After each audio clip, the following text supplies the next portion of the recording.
I grew up in an era when parents like mine preached to us to get a good education, then get a good, well-paid job, a career preferably. However, I didn't go to university, it wasn't for me. I decided to form my own business, and I started off with no working capital, spent the first 2 years working 100 hours a week on average. But finally, this is a crucial lesson to learn. I was employed until the age of 32 in 1990 when I launched my financial planning business, Wealth and Tax Management.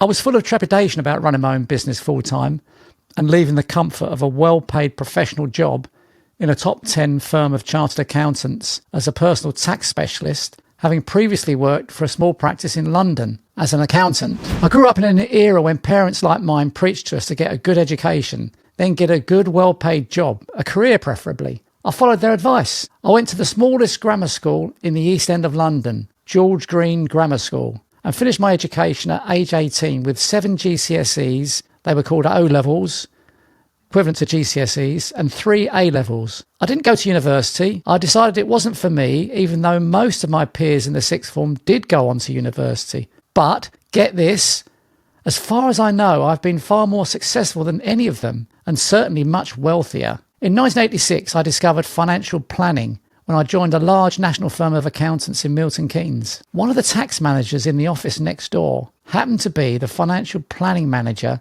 for the region of 5 local offices. It piqued my interest. I realised that the combination of personal financial planning and personal tax planning was the perfect mix. I decided to form my own business and built it up in my spare time while continuing to work for my employer. After 4 years working for 2 national firms of accountants, I changed jobs in 1987, by the way. I resigned and started working full-time for myself. I figured that if my business was not successful, I could always get myself another job. However, I was determined to make a success of it.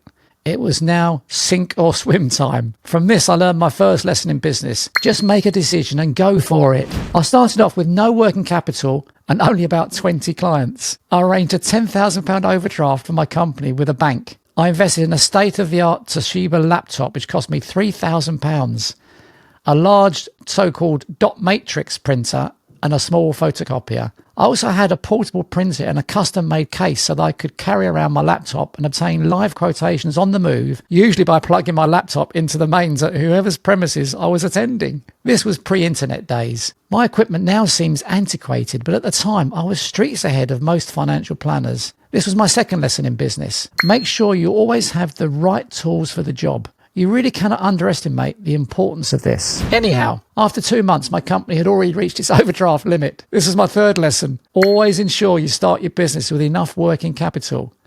You should have at least enough cash to cover the first 6 months of your new business and ideally 12 months. Most early stage businesses fail due to lack of cash. This is a crucial lesson to learn. After the first 9 months, I started to get a more regular intake of new clients. So I took on my first member of staff, a part-time administrator. I couldn't really afford an assistant, but I couldn't afford not to have one. I needed to delegate to free up more of my time. I eventually made my assistant full-time and moved into our first offices after 2 years of being in business. Another lesson I learned was that you should never do low-paid work yourself when your own time is worth a lot more. It makes no economic or business sense to do work for £15 an hour when your own time is worth, say, £150 an hour. As for an office, I didn't think we could afford that either. So we simply rented a small section of an office from another larger startup business of a neighbour of mine to keep our costs low.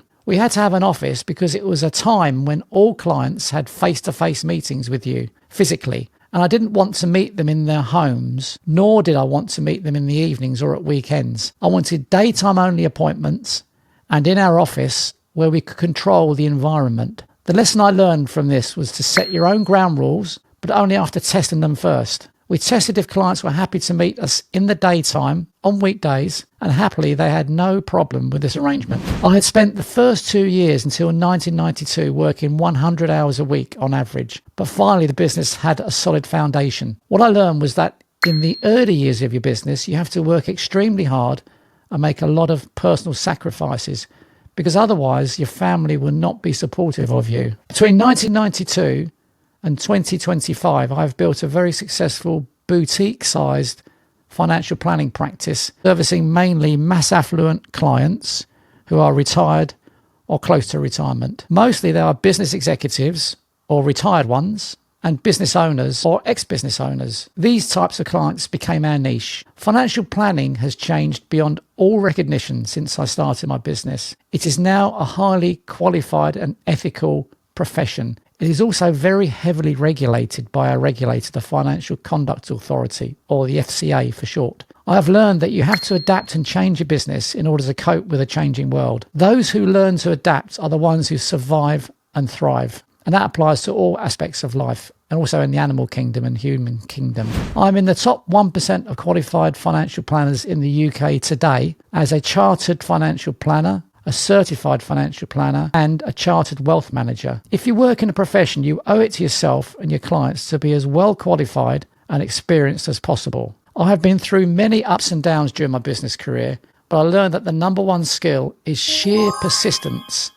which means never giving up. I've realised that increasingly financial planning has become a profession that is mainly there to serve the wealthiest clients in society. That's because financial services products have become largely commoditised and an era of disintermediation has begun. So with a heavy heart, I sold a client bank of our smaller clients a few years ago. I now only advise clients who are in the top 5% of wealth and earnings in the UK today because, quite frankly, these are mostly the only people who want and need sophisticated tax and financial planning advice. And quite honestly, they're the only ones who can really afford it. I've no plans whatsoever to ever retire, unlike my clients. Why give up something you enjoy? I love what I do. It doesn't feel like work when I'm in the office. Instead, I'm following my passion. I've learned if you love what you do and you're not in it just for the money, you tend to live a much longer and happier life. I commend such a life to you.